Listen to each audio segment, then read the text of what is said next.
يوم تقلب وجوههم في النار يقولون يا ليتنا أطعنا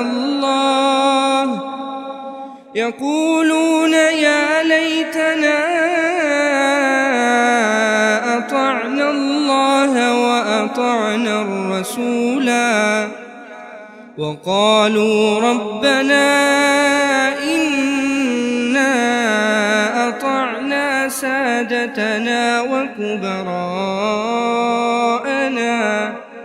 فأضلونا السلام عليكم ورحمة الله وبركاته. إن الحمد لله نحمده ونستعينه ونستغفره ونعوذ بالله من شرور أنفسنا ومن سيئات أعمالنا. من يهده الله فلا مضل له ومن يضلل فلا هادي له. ونشهد أن لا إله إلا الله وحده لا شريك له ونشهد أن محمدا عبده ورسوله.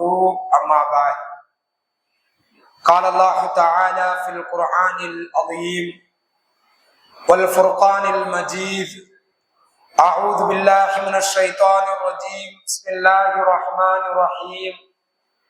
يا أيها الناس اتقوا ربكم الذي خلقكم من نفس واحدة وخلق منها زوجها وبث منهما رجالا كثيرا ونساء واتقوا الله الذي تساءلون به والأرحام إن الله كان عليكم رقيبا. يا أيها الذين آمنوا اتقوا الله حق تقاته ولا تموتن إلا وأنتم مسلمون. يا أيها الذين آمنوا اتقوا الله وقولوا قولا سديدا يصلح لكم أعمالكم ويغفر لكم ذنوبكم ومن يطع الله ورسوله فقد فاز فوزا عظيما. رب اشرح لي صدري ويسر لي أمري واحلل عقدة من لساني يفقه قولي. ربي زدني علما. سبحانك لا علم لنا إلا ما علمتنا إنك أنت العليم الحكيم. وقال نبينا صلى الله عليه وسلم: إن أصدق الحديث كتاب الله وأحسن الهدي هدي محمد وشر الأمور محدثاتها وكل محدثة بدعة وكل بدعة ضلالة وكل ضلالة في النار. கண்ணியத்துக்குரிய அல்லாஹ்வின் நல்லடியார்களே, புகழ் அனைத்தும் ஏக இறைவனாகிய அல்லாஹ் ஒருவனுக்கே உண்டாகட்டுமாக. சாந்தியும் சமாதானமும் உயிரிலும் மேலான முஹம்மது ரசூலுல்லாஹி ஸல்லல்லாஹு அலைஹி வஸல்லம் அவர்கள் மீதும் அவர்களுடைய வழிமுறையை தங்களால் இயன்றவரை பின்பற்றி வாழ்ந்த சத்திய சஹாபாக்கள் சஹாபிய பெண்மணிகளின் மீதும் அனைத்து நல்லடியார்கள் மீதும் குறிப்பாக இங்கே அமர்ந்திருக்கக்கூடிய நம் அனைவரின் மீதும் அல்லாஹ்வுடைய சாந்தியும் சமாதானமும் என்றென்றும் நின்று நிலவட்டுமாக. அல்ஹம்துலில்லாஹ். கண்ணியத்துக்குரிய அல்லாஹ்வின் நல்லடியார்களே, ரமலானுடைய மாதத்தில் ஒற்றைப்படை இரவில் அல்லாஹுடைய ஆலயத்தில் அவனுடைய மார்க்க விஷயத்தை அறிந்து கொள்வதற்காக நாமெல்லாம் அமர்ந்திருக்கிறோம். அல்ஹம்துலில்லாஹ். நபித்தோழர்களின் வரலாறு என்ற தொடர்ல 5வது நாளாக இன்றைக்கு நாம் பார்க்கக்கூடிய நபித்தோழர் யார் என்றால் அலி பின் அபி தாலிப் என்று சொல்லக்கூடிய நபித்தோழருடைய வரலாறை நாம் பார்க்க இருக்கிறோம். அலி ரலியல்லாஹு அன்ஹு அவர்கள், இவர்களை பற்றி நாம் கொஞ்சம் அறிந்து வைத்திருக்கிறோம். நபிகள் நாயகம் ஸல்லல்லாஹு அலைஹி வஸல்லம் அவர்களுடைய மருமகனார், அவர்களுடைய மகளார் ஃபாத்திமா ரலியல்லாஹு அன்ஹா அவர்களை திருமணம் செய்தவர். அலி ரலியல்லாஹு அன்ஹு அவர்கள் எப்பொழுது பிறந்தார்கள் என்றால், நபிகள் நாயகம் அவர்கள் நபியாக ஆகுவதற்கு 10 வருடத்திற்கு முன்னாடி, நபித்துவத்தின் 10 ஆண்டுக்கு முன்னாடி. வரலாறுகளிலே அறிஞர்கள் சொல்வார்கள், ஆரம்பமாக முதலாக பெரியவர்கள இஸ்லாத்தை ஏற்றுக்கொண்டவர்கள் ஒரு சில நபித்தோழருடைய பெயரை சொல்லுவாங்க. பெண்கள்ல ஒரு சில பேருடைய பேரை சொல்லுவாங்க. அதே போன்று வரலாறுகள்ல சிறுவர்கள்ல முதலாக இஸ்லாத்தை ஏற்றுக்கொண்டவர்கள் அலி ரலியல்லாஹு அன்ஹு அவர்கள். அலி ரலியல்லாஹு அன்ஹு அவர்கள் மிகப்பெரிய வீரராக இருந்தார்கள். எழுத படிக்க தெரிந்த நபித்தோழர்களில் மிக முக்கியமான ஒரு நபராக அலி ரலியல்லாஹு அன்ஹு அவர்கள் இருந்தார்கள். அலி ரலியல்லாஹு அன்ஹு அவர்கள் ரசூலுல்லாவோடு ரொம்ப நெருக்கமான ஒரு உறவு இருக்கிறது. எப்படின்னு கேட்டீங்கன்னா, அலி பின் அபி தாலிப், அபு தாலிபுடைய மகன் அலி ரலியல்லாஹு அன்ஹு அவர்கள். ரசூலுல்லாவை வளர்த்தது யாரு? அப்துல் முத்தலிப், ரசூலுல்லாவுடைய பாட்டனார். அவருடைய மரணத்திற்கு பிறகு அபு தாலிப் அவர்கள் தான் ரசூலுல்லாஹி ஸல்லல்லாஹு அலைஹி வஸல்லம் அவர்களை வளர்த்தார்கள். அப்ப ரசூலுல்லாவும் அலி ரலியல்லாஹு அன்ஹு அவர்களும் அவர்கள் ரசூலுல்லாஹ் பின்னாடிதான் அலி ரலியல்லாஹு அவர்கள் பிறக்கிறாங்க. அப்ப அபு தாலிப் அவர்களுடைய மரணத்திற்கு பிறகு அலி அவர்களுடைய வயது எத்தனை? நபித்துவம் கிடைக்கக்கூடிய நேரத்துல வரும் 10 வயது, ரொம்ப சிறுவரா இருக்கிறாங்க. அப்போ ரசூலுல்லா தான் அலி அவர்களை வளர்த்தார்கள். ரசூலுல்லா அபு தாலிப் அவர்கள் வளர்த்தாங்க. அவர் மரணித்ததுக்கு பிறகு அந்த அலி ரலியல்லாஹு அன்ஹு அவர் அந்த சிறுவரை ரசூலுல்லாவுடைய வீட்டுல தான் வளர்த்தார்கள். சிறுவராக அலி ரலியல்லாஹு அன்ஹு அவர்கள் இஸ்லாத்தை ஏற்றுக்கொண்டார்கள். அலி ரலியல்லாஹு அன்ஹு அவர்கள் நிறைய அறிவு ஞானம் மிக்கவர்கள், வீரம் மிக்கவர்கள், மிக சிறந்த ஒரு நபித்தோழராக இருக்கிறார்கள். இவர்களை பற்றி ஏராளமான சிறப்புகள் இருக்கிறது. அலி ரலியல்லாஹு அன்ஹு அவர்கள் நபிகள் நாயகம் ஸல்லல்லாஹு அலைஹி வஸல்லம் அவர்கள் ஹிஜ்ரத் போவதற்கு தயாராகிறாங்க. மற்ற பல நபித்தோழர்கள் ரகசியமா போயிடுறாங்க. மக்காவை விட்டு மதீனாவிற்கு போய்விடுகிறார்கள். அந்த நேரத்துல ரசூலுல்லாஹி ஸல்லல்லாஹு அலைஹி வஸல்லம் அவர்களை கொலை செய்ய வேண்டும் என்று மக்கத்து காஃபிர்கள் எல்லாம் ஒன்று கூடுறாங்க. ரசூலுல்லாஹ் இன்றைய தினம் கொன்றணும், இன்றைய தினம் ரசூலுல்லாவை கொலை செய்து விட வேண்டும் என்று. அந்த நேரத்துல ரசூலுல்லாஹ் சொல்றாங்க, அல்லாஹ் ரப்பல் ஆலமீன் எனக்கு அனுமதி தந்துட்டான் ஹிஜ்ரத் செய்வதற்கு. நான் இன்னைக்கு என்னுடைய வீட்டுல என்னுடைய இடத்தில் படுக்கையில் யார் தூங்கணும்? அலி ரலியல்லாஹு அன்ஹு அவர்களை தூங்குவதற்கு கேட்கிறாங்க. நீங்க இங்க தூங்கிக்கங்க. அது சாதாரண படுக்கை அல்ல, மரண படுக்கைன்னு சொல்லலாம். எப்படி? ரசூலுல்லாவை கொல்றதுக்கு வந்துட்டான் எதிரிகள், உள்ள ரசூலுல்லாஹ் தூங்குறாங்க. வீட்டை சூழ்ந்து அவர்களை கொலை செய்யக்கூடிய அளவுக்கு வந்துட்டாங்க. ஆனா அலி ரலியல்லாஹு அன்ஹு அவர்கள் நபிகள் நாயகம் ஸல்லல்லாஹு அலைஹி வஸல்லம் அவர்கள் சொன்னார்கள் என்ற ஒரே காரணத்துக்காக ரசூலுல்லாஹ்வுடைய படுக்கையில அப்படியே படுத்து தூங்கிடுறாங்க. இரவோடு இரவாக நபிகள் நாயகம் ஸல்லல்லாஹு அலைஹி வஸல்லம் அவர்களும் அபூபக்கர் சித்திக் ரலியல்லாஹு அன்ஹு அவர்களும் ஹிஜ்ரத் செய்தார்கள். அப்ப அந்த அளவிற்கு உயிர் போயிடும், அதெல்லாம் பிரச்சனை இல்லை. ரசூலுல்லாஹ் சொல்லிட்டாங்களா, அந்த காஃபிர்களுக்கு மத்தியில அந்த வீட்டுல அந்த படுக்கையில அலி ரலியல்லாஹு அன்ஹு அவர்கள் தூங்கினார்கள் என்ற வரலாறை நாம் பார்க்க முடியும். அலி ரலியல்லாஹு அன்ஹு அவர்கள் நபிகளாரோடு எல்லா போர்லையும் கலந்து கொண்டார்கள். ஒரே ஒரு போரை தவிர, தபூக் போரை தவிர. தபூக் என்று சொல்லக்கூடிய அந்த போர்ல மிகப்பெரிய ஒரு வீரர் ரசூலுல்லாஹ் சொல்றாங்க, பெண்களையும் பல நபித்தோழர்களை அப்படி ரசூலுல்லாஹ் நியமிப்பாங்க. ஊரில் இருக்கக்கூடிய பெண்களை, சிறுவர்களை பாதுகாக்க வேண்டும் என்று ஒரு சில நபித்தோழர்களை நியமித்தார்கள். அதே மாதிரி இந்த தபூக்குரிய போர்ல அலி ரலியல்லாஹு அன்ஹு அவர்களை நியமிக்கிறாங்க. உடனே அலி ரலியல்லாஹு அன்ஹு அவர்கள் கேட்கிறாங்க, யா ரசூலுல்லாஹ், நீங்க எல்லாம் போருக்கு போறீங்க, நான் மட்டும் வீட்டுல இருந்து இந்த பெண்களோடு குழந்தைகளோடு இருந்துட்டு இருக்கிறதுக்கா அப்படின்னு கேட்ட நேரத்தில் நபிகள் நாயகம் ஸல்லல்லாஹு அலைஹி வஸல்லம் அவர்கள் சொன்னார்கள், அதாவது அம்மா தர்லா, நீங்கள் பொருந்தி கொள்ளவில்லையா?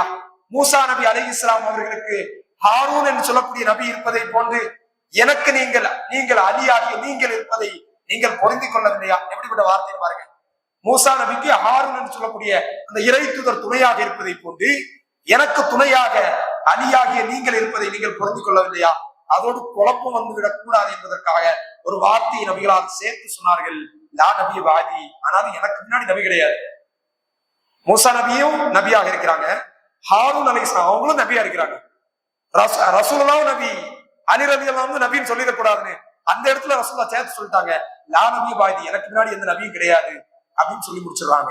அப்ப இந்த அளவுக்கு ரசூலுல்லாஹி ஸல்லல்லாஹு அலைஹி வஸல்லம் அவர்கள் அலி அவர்களை ரொம்ப நெருக்கமாக வைத்தார்கள், ரொம்ப கண்ணியப்படுத்தி இருக்கிறார்கள். எந்த அளவுக்கு என்று சொன்னால், அலி ரலியல்லாஹு அன்ஹு அவர்கள் அந்த பத்ர் போர்க்களம் நடைபெறுகிறது. அதற்கு பிறகு அபூபக்கர் சித்திக் ரலியல்லாஹு அன்ஹு அவர்கள் ரசூலுல்லாஹ்வுடைய மகளாரை திருமணம் செய்வதற்கு கேட்கிறாங்க. ரசூலுல்லாஹ் சொல்கிறார்கள், இன்னா சகைரா, அவர்கள் ரொம்ப சின்ன பெண்மணி. ரசூலுல்லாஹ்வுடைய மகளார் ஃபாத்திமா அவர்களை திருமணம் செய்வதற்கு அபூபக்கர் அவர்கள் கேட்கிறாங்க. ஏன்னா ரசூலுல்லாஹ்வோடு ஒரு திருமண உரை, ஒரு பந்தத்தை ஏற்படுத்த வேண்டும் என்று நபித்தோழர்கள் பல பேர் விரும்பினாங்க. அப்போ அபூபக்கர் அவர்கள் கேட்கிறாங்க, ரசூலுல்லாஹ் சொல்றாங்க, என்னுடைய மகள் ரொம்ப சின்ன பெண்ணா இருக்கிறாங்க. அதே போன்று உமர் அவர்களும் கேட்கிறாங்க, என்னுடைய மகள் சின்ன பெண்ணா இருக்கிறாங்க. ஆனா அலி ரலியல்லாஹு அன்ஹு அவர்கள் கேட்டார்கள், யா ரசூலுல்லாஹ், உங்களுடைய மகளை எனக்கு திருமணம் செய்து வையுங்கள். அப்ப ரசூலுல்லாஹ் கேட்டாங்க, நீ என்ன மகர் கொடுக்கிறா? உனக்கு மகர் கொடுப்பதற்கு என்ன இருக்கு? நம்ம இருக்கா என்ன என்னெல்லாம் உனக்கு வேணும்? கார் வேணுமா, பைக் வேணுமா அப்படின்னு வரதட்சணை கேட்பாங்க. ரசூலுல்லாஹ் கேட்டாங்க, நீ மகராக என்ன கொடுக்கிறா? உன ரசூலுல்லாஹி ஸல்லல்லாஹு அலைஹி வஸல்லம் அவர்கள் எடுத்து அலி ரலியல்லாஹு அன்ஹு சொல்றாங்க, யா ரசூலுல்லாஹ், என்னிடத்துல ஒண்ணுமே கிடையாது. அதான் உங்களுக்கே தெரியுமே, உங்க கூடயே தானே வாழ்ந்துட்டு இருக்கிறேன், எனக்கு என்னிடத்துல எதுவுமே இல்ல. அப்போ ரசூலுல்லாஹி ஸல்லல்லாஹு அலைஹி வஸல்லம் அவர்கள் சொன்னார்கள், உன்னிடத்துல ஒரு கேடயம் இருந்து ஞாபகம் இருக்கியா? ஆமா, கேடயம் இருக்குது. சரி, அதை போய் பார்த்துட்டு வரேன், சந்தையில போய் அதை வித்துட்டு வா, அதை மகரா கொடு. அப்ப அதை சந்தையில் போய் விற்பனை செய்வதற்கு போறாங்க. போகக்கூடிய நேரத்துல உஸ்மான் ரலியல்லாஹு அன்ஹு அவர்களை சந்திக்கிறாங்க. என்ன விஷயம்? இப்படி நான் ரசூலுல்லாஹ்வுடைய மகளை திருமணம் செய்ய போறேன், அதற்கு மகரா கொடுப்பதற்கு இந்த கேடயத்தை கொடுக்க போறேன். அப்ப உஸ்மான் ரலியல்லாஹு அன்ஹு அவர்கள் அதனுடைய மதிப்பு என்னன்னு கேட்கிறாங்க. 400 திர்ஹம், அன்றைய காலகட்டத்தில் உள்ள காசு. அவன் 400 ரூபாய் கதையை வாங்கிட்டு அந்த காசையும் கொடுத்து அந்த கேடயத்தையும் ரிட்டர்ன் கொடுத்து அன்பளிப்பா வச்சுக்கோங்க அப்படின்னு கொடுத்து விடுகிறார்கள். ஊர்ல வர்றாங்க, திருமணம் நடைபெறுகிறது. திருமணத்துல ரசூலுல்லாஹ்வும் தன்னுடைய மகளுக்காக தான் விரும்பக்கூடியதை கொடுத்தாங்க, சில பொருட்களை கொடுத்தாங்க. அதாவது பெண் வீட்டுல இருந்து அவங்களா விரும்பி கொடுக்குறாங்கல்ல, அதை வாங்கிக்கலாம் அப்படிங்கிறதுக்கு ஒரு ஆதாரமா எடுத்துக்கிறாங்க. ரசூலுல்லாஹ்வாக சில விஷயம் நம்ம தான் கேட்க கூடாது. மார்க் அடிப்படையில ஒரு ஆள் எனக்கு கார் தாங்க, எனக்கு பைக்கை தாங்க, நீங்களா கொடுக்கறத கொடுங்க, ஊர்லயே கொடுக்கக்கூடிய நிலையை ஏற்படுத்தி வச்சிடுறது, அடுத்து நீங்களா கொடுக்கறத கொடுங்க அப்படி கேட்க கூடாது. அவங்களா கொடுத்தா தப்பு கிடையாது, அவங்களா கொடுத்தா தப்பு கிடையாது. பெண்ணுடைய தந்தையார் கொடுக்கிறாரு, அது கொடுத்தா தப்பு கிடையாது. இவங்களா நீங்க கொடுக்கறத கொடுங்க, அல்ல காரை கொடுங்க, இப்படி கொடுப்ப, அந்த திருமணத்துக்கு விருந்துக்குரிய செலவை செய்யுங்க, இப்படி சொல்வது கூடாது. ஆனால் அவங்களாக கொடுப்பதை ஏற்றுக்கொள்ளலாம். பெண்ணுக்கு நாம் தான் செலவு செய்ய வேண்டும். பெண்களுக்கு மனக்கொடையை கொடுத்து திருமணம் செய்யுங்கள். இதான் இஸ்லாத்தின் அடிப்படையா இருக்குது. ரசூலுல்லாஹ் பெரிய பெரிய பெரிய தலைவர்களை எல்லாம் அழைத்து திருமணம் செய்யவில்லை, எளிமையான முறையில திருமணத்தை நடத்தினார்கள் என்பதை நாம் பார்த்துக் கொள்ள முடியும். அப்ப இந்த அளவுக்கு அபூபக்கர் அவர்களுக்கு கொடுக்கல. இன்னும் சொல்லணும்னா ரசூலுல்லாஹி ஸல்லல்லாஹு அலைஹி வஸல்லம் அவர்கள் யாரை திருமணம் செய்தாங்க? ஆயிஷா ரலியல்லாஹு அன்ஹா. அவங்க ரொம்ப சின்னவங்க தானே. அபூபக்கர் அவர்கள் கேட்கக்கூடிய நேரத்துல சின்னவங்க சொல்றாங்க. இதுல இருந்து என்ன தெரிகிறது என்றால், ஒருவர் ஒரு வலி, அதாவது பெண்ணுடைய பொறுப்பாளி விரும்பினால் எவ்வளவு நல்லவரா இருந்தாலும் அவங்க விரும்பினா திருமணம் செய்து கொள்ளலாம். அது பெண்ணுடைய விருப்பம், பெண்ணுடைய வலியுடைய விருப்பம். பெண்ணுடைய விருப்பம் ஒருவரை திருமணம் செய்யணும்னா அவர் ரொம்ப நல்லவர், ரொம்ப வீரமானவர், அதெல்லாம் இருக்கட்டும். ஆனால் ரொம்ப இரையச்சம் உள்ளவர் அப்படி இருந்தாலும் அந்த பெண் விரும்ப வேண்டும். அதுபோல அந்த பெண்ணுடைய வலிக்கு அந்த விருப்பம் கொள்ளக்கூடிய ஒரு விஷயம் இருக்கிற இந்த செய்தியின் மூலமாக நாம் தெரிந்து கொள்ள முடியும். இப்படி திருமணம் நடைபெறுகிறது. அதே போன்று அலி ரலியல்லாஹு அன்ஹு அவர்கள் ஹைபருடைய போர்க்களம், ஹைபருடைய கதாநாயகன் அலி என்று சொன்னாலும் அதுல ஆச்சரியமாகாது. அப்படிப்பட்ட ஒரு போர்க்களம். எப்படிப்பட்ட போர் என்றால், அந்த ஹைபருடைய போர்க்களம் நடைபெறுகிறது. ஆரம்பத்துல இஸ்லாமியர்களுக்கு கொஞ்சம் தடுமாற்றம் ஏற்படுது, கொஞ்சம் பின்வாங்குறாங்க, கொஞ்சம் நெருக்கடி ஏற்படுகிறது. நபிகள் நாயகம் ஸல்லல்லாஹு அலைஹி வஸல்லம் அவர்கள் அன்று மாலையில சொல்றாங்க. எப்படிப்பட்ட வார்த்தையை நபிகளார் பயன்படுத்துறாங்கன்னா, நாளை காலையில நான் இஸ்லாத்தினுடைய இந்த கொடியை கொடுப்பேன். அப்ப அவர் யாருக்கு கொடுப்பேன்னா, யுஹிப்புல்லாஹு வ ரசூலுஹு, யுஹிப்புல்லாஹ வ ரசூலுஹு. 2 வார்த்தை சொல்றாங்க. ஒண்ணு என்னது? அவர் அல்லாஹ்வை நேசிப்பார், அல்லாஹ்வை அவருடைய தூதரை நேசிப்பார், அல்லாஹ்வும் அவருடைய தூதரும் அவரை நேசிப்பார்கள். எப்படி? 2மே பெரிய வார்த்தை. யார் சொல்றது? யாரு? ரசூலுல்லாஹ் சொல்றாங்க. அவர் அல்லாஹ்வை நேசிப்பார், அல்லாஹ்வை அவருடைய தூதரை நேசிப்பார், அல்லது அல்லாஹ்வும் அவருடைய தூதரும் அவரை நேசிப்பார்கள். இப்படிங்கிற ஒரு வார்த்தையை சொல்றாங்க. அவர் மூலமாக கைபருடைய வெற்றியை அல்லாஹ் கொடுப்பான் அப்படின்னு ஒரு செய்தியை சொல்லிடுறாங்க. சஹாபாக்களுக்கு எல்லாம் ரொம்ப ஆச்சரியம், ரொம்ப எதிர்பார்க்கிறாங்க. ரசூலுல்லாஹ் நாளைக்கு நம்ம கையில அந்த கொடியை கொடுத்துட மாட்டாங்களா? எப்படின்னு பாருங்க. உமர் ரலியல்லாஹு அன்ஹு ஆதாரப்பூர்வமான புகாரி முஸ்லிம் ஹதீஸ் கிதாபுகளை பதிவு செய்யப்படுகிறது. உமர் ரலியல்லாஹு அன்ஹு அவர்கள் சொல்கிறார்கள், நான் எப்பொழுதுமே ஆட்சிக்கு ஆசைப்பட்டதே கிடையாது. ஆனா ரசூலுல்லாஹ் ஒரு வார்த்தை சொன்னாங்கல்ல, அல்லாஹ் அவர்கள் அல்லாஹ்வும் ரசூலும் அவரை நேசிப்பார்கள், அவர் அல்லாஹ்வையும் ரசூலை நேசிப்பார் இப்படிங்கிற வார்த்தை சொன்னாங்கல்ல, அதனால இந்த முறை மட்டும் அந்த கொடியை என்று கொடுத்துட மாட்டாரா, அந்த படை தளபதியா என்ன ஆக்கி விட மாட்டார்களா அப்படின்னு நாங்க எல்லாம் எதிர்பார்த்துட்டே இருந்தோம். மறுநாள் காலையில நபிகள் நாயகம் ஸல்லல்லாஹு அலைஹி வஸல்லம் அவர்கள் வந்தார்கள். எல்லாரும் எதிர்பார்த்துட்டே இருந்தோம். ரசூலுல்லாஹ் கேட்டாங்க, ஐன அலி, அலி எங்கன்னு கேட்டாங்க. அங்க அலி வரவே இல்லை. அலி ரலியல்லாஹு அன்ஹு அவர்கள் அங்க வரவே இல்லை. ஐன அலி, அவருக்கு கண் வலியா இருக்குது, அதனால அவர் கலந்துக்கல. அப்ப ரசூலுல்லாஹி ஸல்லல்லாஹு அலைஹி வஸல்லம் கண் வலியா இருக்கிற பரவாயில்லை அழைத்து வாருங்கள் என்று அழைத்து வந்தார்கள். தன்னுடைய எச்சிலை அவருடைய கண்களில் தேய்த்தார்கள். அவருடைய கண் நிவாரணம் பெற்றது என்று ஹதீஸ்கள்ல நாம் பார்க்கிறோம். அதற்கு பிறகு அலி ரலியல்லாஹு அன்ஹு அவர்களுடைய கையில இஸ்லாத்துடைய கொடியை கொடுத்தார்கள்.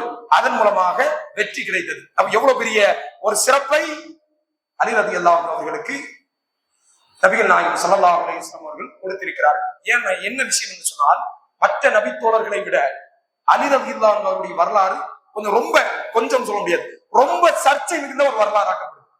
அதுல சில பேர் என்ன பண்றான், ரசூலுல்லாஹ்க்கு மேல கொண்டு போயிடுறான், சில பேர் அல்லாஹ் கிட்ட கொண்டு போயிடுறான். யாரு? ஷியாக்கள் என்று சொல்லக்கூடியவர்கள் அவருடைய கட்டுக்கதையின் மூலமாக ரொம்ப எக்ஸ்ட்ரீம் லெவல்ல போயிடுறான். சில பேரு அலி அவர்கள் ரொம்ப சில சஹாபாக்களுக்கு மத்தியில சில பிரச்சனைகள் நடந்ததுனால ரொம்ப மட்டம் தட்டக்கூடியவர்களையும் பார்க்க முடியும். அலி ரலியல்லாஹு அன்ஹு அவர்கள் சொன்னார்கள், நபிகள் நாயகம் ஸல்லல்லாஹு அலைஹி வஸல்லம் கூறினார்கள், விதைகள் யார் உடைத்தானோ, மனிதர்களை யார் படைத்தானோ, அந்த அல்லாஹ் மீது சத்தியமாக, இப்படி ரசூலுல்லாஹ் சொன்னதா சொல்றாங்க. என்ன சொல்றாங்க? இல்லம் யுஹிப்பனி யார் இல்லா முஃமினன், என்னை முஃமின்களை தவிர வேறு யாரும் நேசிக்க மாட்டார்கள். யார? அலி ரலியல்லாஹு அன்ஹு அவர்கள் சொல்றாங்க. அவங்கள பத்தியே சொல்றாங்க. ரசூலுல்லாஹ் இப்படி எந்த சத்தியம் செய்து சொன்னார்கள் என்ன தெரியுமா?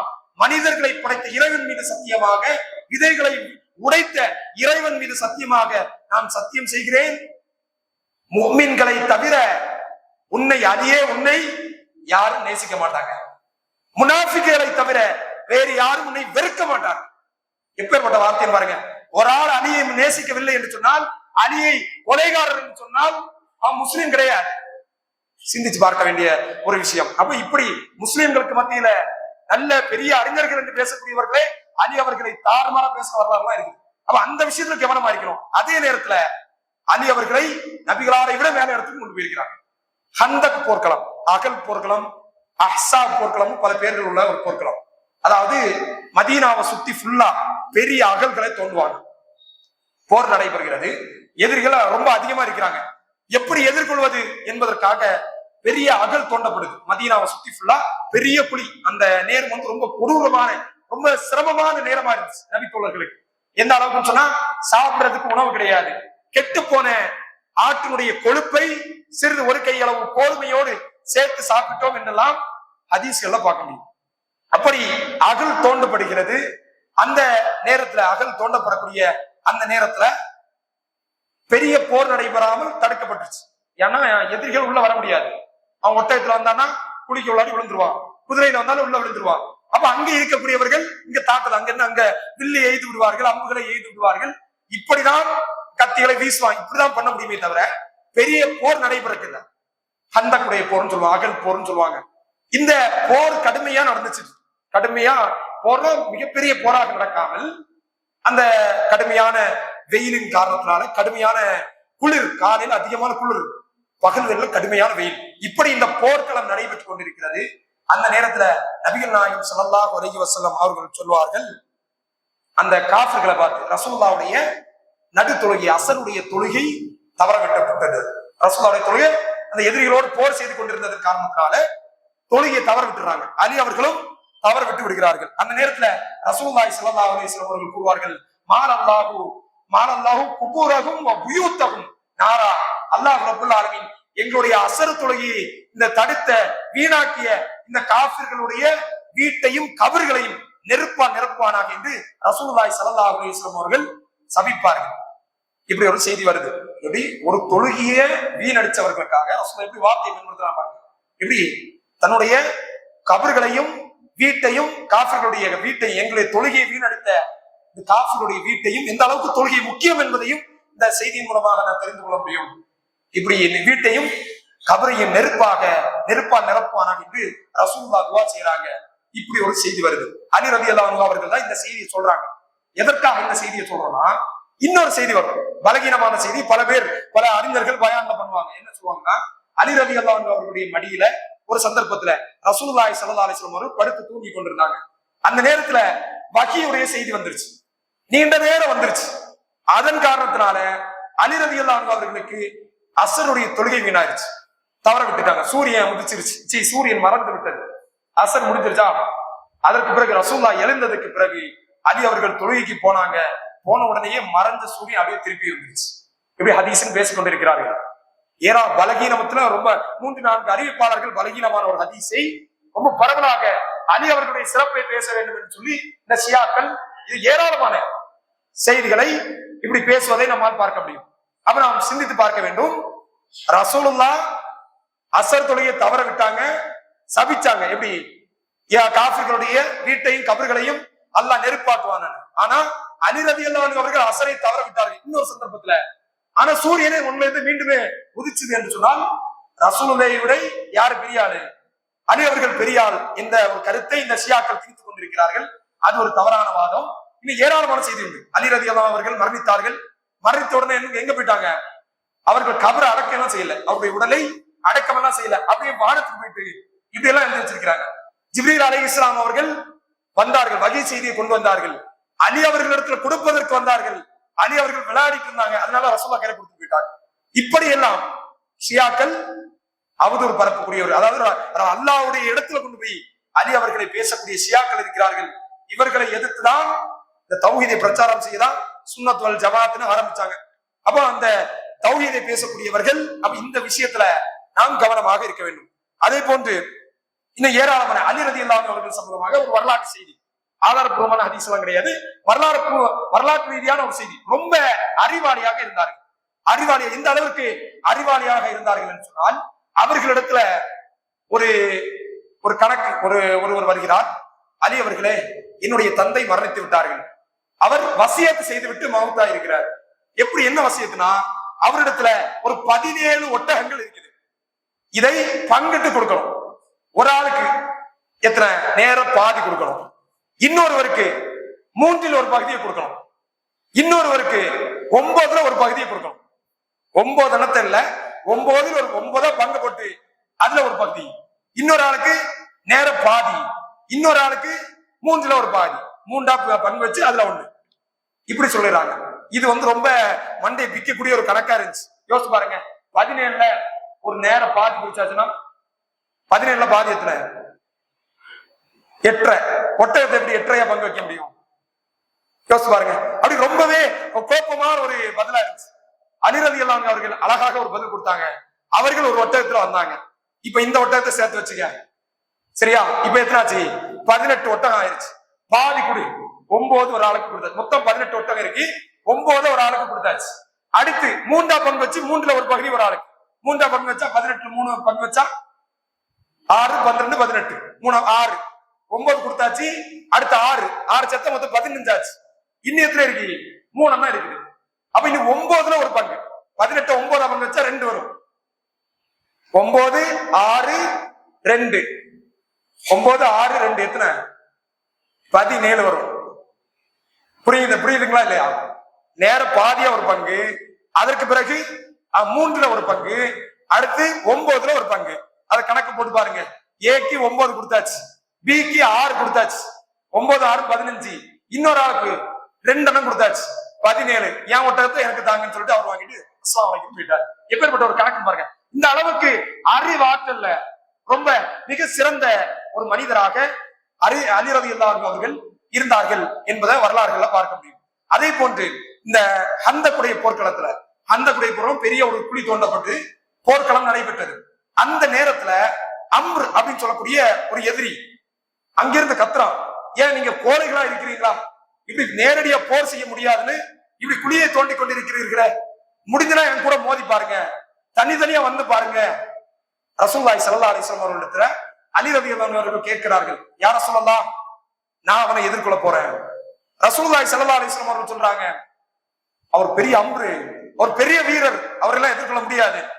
திரும்பி அவர் கத்துறார், நீங்க கோழைகளா இருக்கிறீங்களா? அலி ரலியல்லாஹு அவர்கள், யா ரசூலல்லாஹ், எனக்கு அனுமதி தாருங்கள். ரசூலுல்லாஹ் அமைதியா உட்கார வைக்கிறாங்க. 3வது முறை கேட்கிறாங்க, அலி ரலியல்லாஹு அவர்கள் கேட்கிறார்கள், நான் போறேன், அவனை எதிர்கொள்றேன். ரசூலுல்லாஹி ஸல்லல்லாஹு அலைஹி வஸல்லம் அவர்கள் அனுமதி கொடுத்தார்கள்.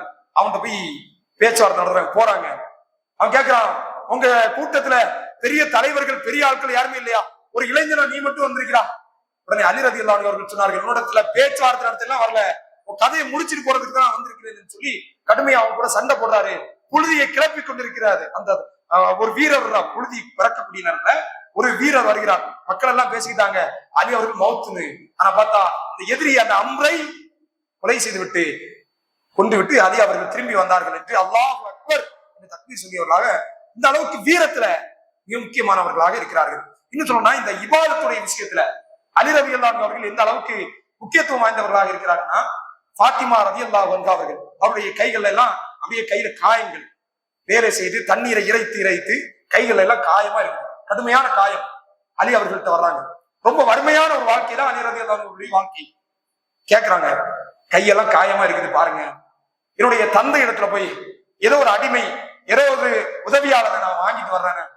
அலி ரலியல்லாஹு அவர்கள் அனுமதி கொடுக்குறாங்க, போங்க உங்க தந்தை இடத்துல கேளுங்க. அப்ப தந்தை இடத்துல போய் கேட்கிறாங்க, இப்படி கையெல்லாம் காயமா இருக்குது.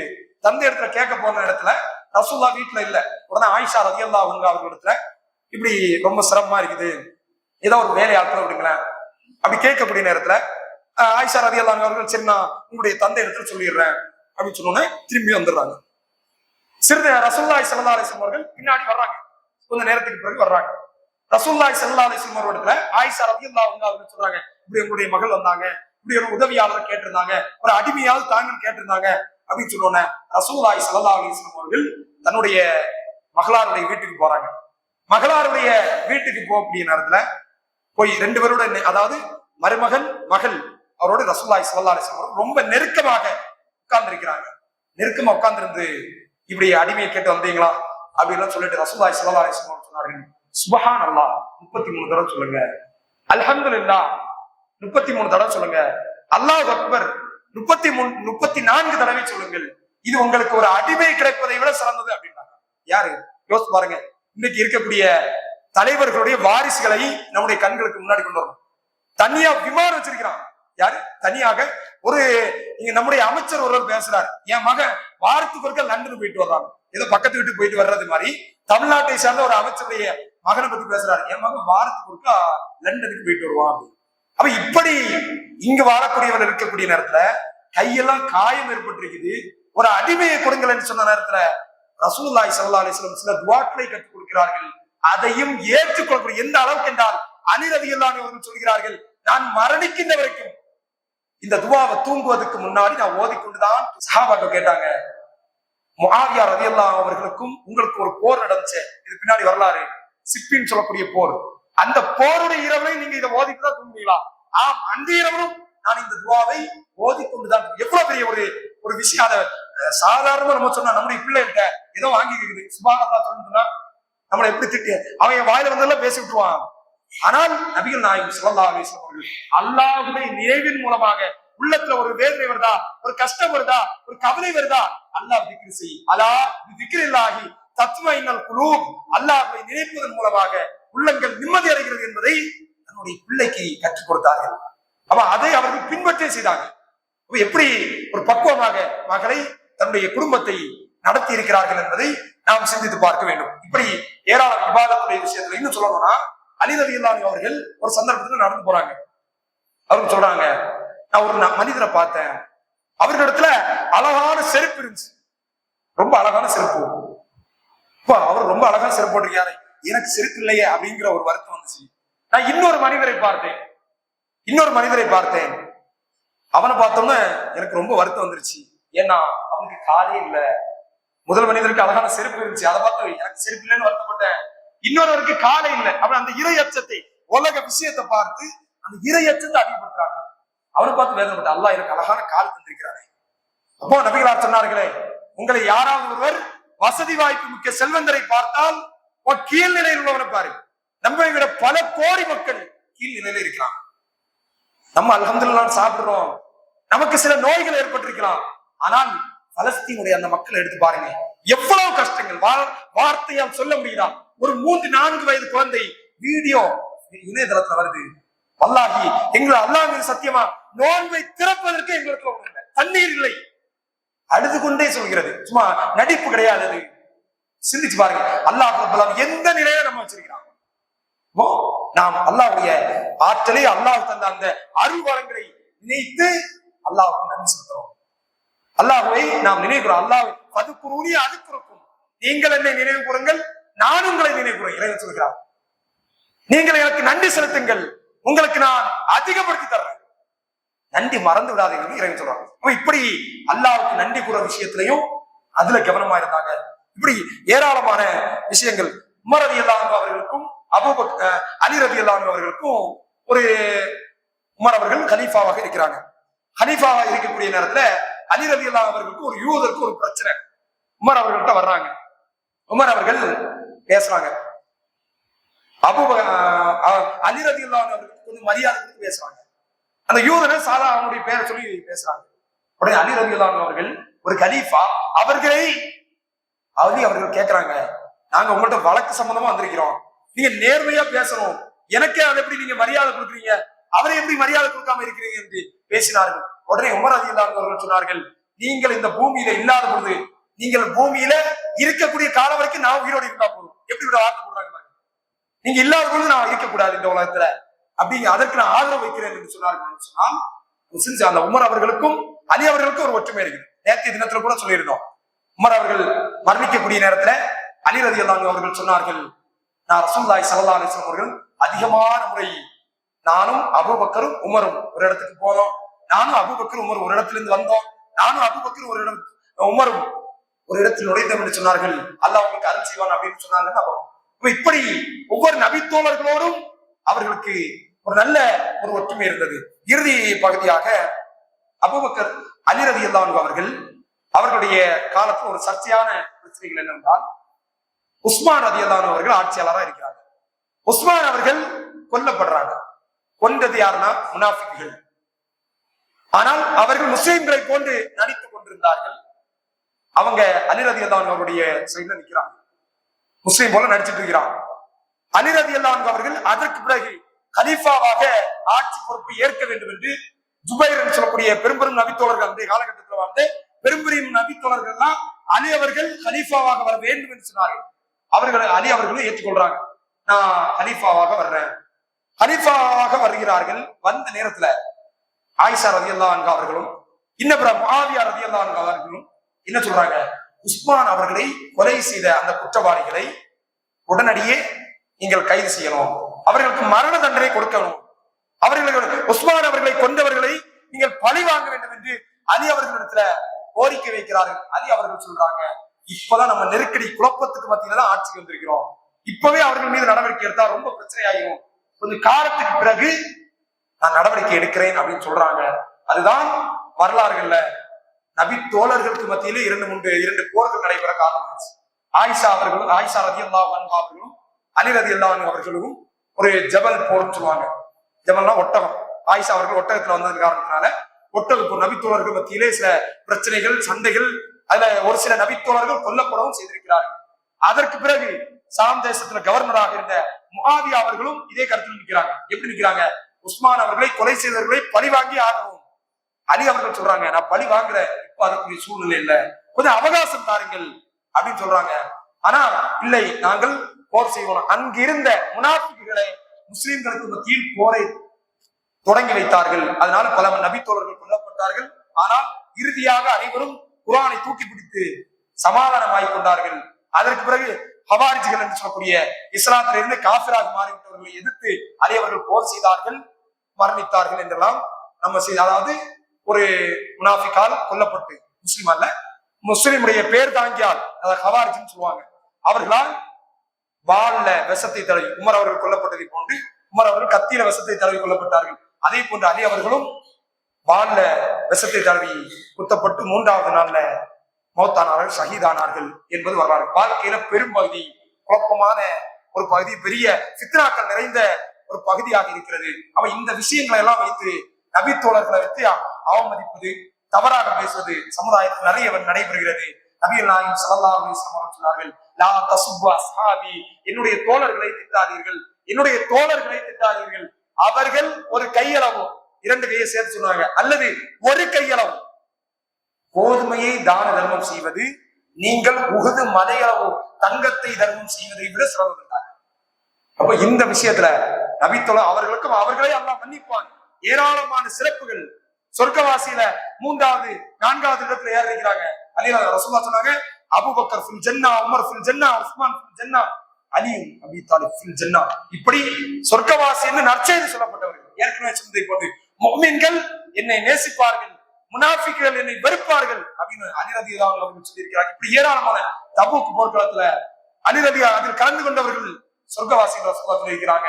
இன்னும் ஏராளமான விஷயங்களை இன்னும் சொல்லணும்னா நாம எல்லாம் ஏற்கனவே பேசிய உதவியா சொல்லக்கூடிய அந்த உடன்படிக்கையில அதை எழுதியவர்கள், அந்த உடன்படிக்கை எழுதியவர்கள் அலி ரலியல்லாஹு அன்ஹு அவர்கள் தான்.